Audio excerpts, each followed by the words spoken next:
एक गांव था जिसमें एक मजदूर रहता था। वह बहुत गरीब था। वह दिन भर मजदूरी करता था। उसको इतनी मजदूरी करने के बावजूद भी ज्यादा मजदूरी नहीं मिलती थी। एक दिन की बात है। वह एक शेठ के खेत में खुदाई कर रहा था।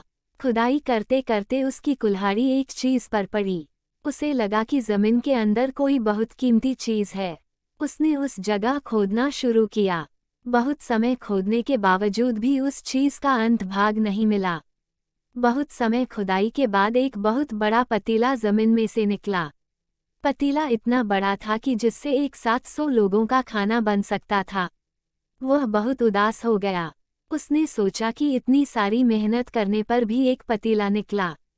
मेरे घर में तो मैं सिर्फ अकेला ही रहता हूँ, तो मैं इस पतीले का क्या करूँगा। वह खुदाई की वजह से बहुत ज्यादा थक गया था। इसीलिए वह एक पेड़ के नीचे आराम करने के लिए गया। उस समय उसकी कुल्हाड़ी उस पतीले में गिर गई। जब वह आराम कर उठा तो उस पतीले में बहुत सारी कुल्हाड़ियाँ थी। वह इसे देखकर चौंक गया।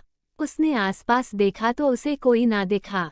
उसने सारी कुल्हाड़ियाँ गिनी। उस पतीले में 100 कुल्हाड़ियाँ थी।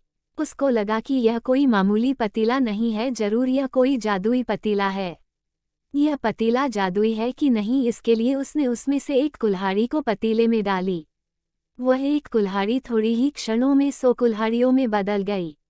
वह यह देखकर बहुत खुश हो गया। वह उस पतीले को लेकर अपने घर गया और उसमें कुल्हाड़ियों को 100 गुनी करने लगा। उसने खेत में मजदूरी करना छोड़ दिया। वह कुल्हाड़ियों को बेचकर धन कमाने लगा। अब वह धन को 100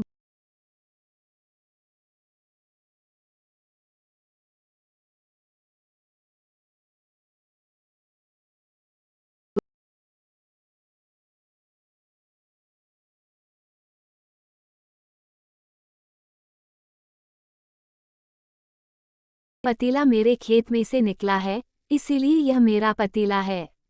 उस मजदूर ने उनसे कहा कि यह मुझे मिला है, इसलिए यह मेरा पतीला है। पर आखिर में उस मजदूर को पतीला देना पड़ा।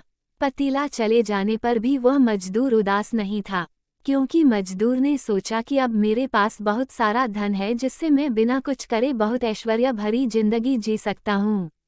वह शेठ उस पतीले को अपने घर ले गया और उसमें उसके घर के सारे कीमती सोने के जवेरात और आभूषण सबको पतीले में डालकर 100 गुना करने लगा। 100 गुना सोने जवेरात और आभूषणों को भी वह 100 गुना करने लगा। ऐसा करते करते वह पूरे गांव का ही नहीं परंतु पूरे देश का सबसे अमीर शेठ बन गया। यह सारी बात उस नगर के राजा को पता चली। वह राजा सैनिक लेकर उस शेठ के घर पहुंचा। उसने उससे कहा कि इस नगर की प्रत्येक चीज पर उसका अधिकार है, इसीलिए यह जादुई पतीला उसका हुआ। ऐसा कहकर उसने उस शेठ को धक्का दिया और वह पतीला लेकर चला गया। वह राजा उन दोनों से बहुत ज्यादा लालची था। उसने अपना सारा खजाना 100 गुना कर दिया। उस 100 गुना खजाने को भी वह 100 गुना करने लगा। ऐसा करके वह दुनिया का सबसे अमीर राजा बन गया। एक दिन वो राजा उस पतीले के पास आया और सोचने लगा कि इस पतीले में जरूर कुछ होगा जो इसको जादुई बनाता है, क्योंकि यह पतीला दिखने में बहुत साधारण सा है। इसलिए वह उस पतीले के अंदर गया और उस पतीले में ढूंढने लगा। तभी उस पतीले में उस राजा के हमशक्ल राजा आने लगे। धीरे धीरे करके उस पतीले में से 100 राजा निकले। वह राजा अपने 100 हमशक्ल को देखकर घबरा गया और अपने आप को मारने लगा और कहने लगा कि यह मैंने क्या कर दिया, मैंने अपने ही 100 गुना कर दिए। वह 100 राजा अपने आप को राजा बताने लगे।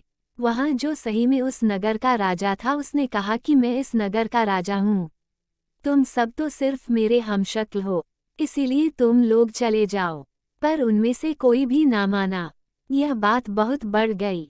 बात इतनी बढ़ गई कि सभी राजा बनने के लिए एक दूसरे से लड़ने लगे और अंत में उस नगर का राजा और उसके 100 हमशक्ल इस लड़ाई में मारे गए।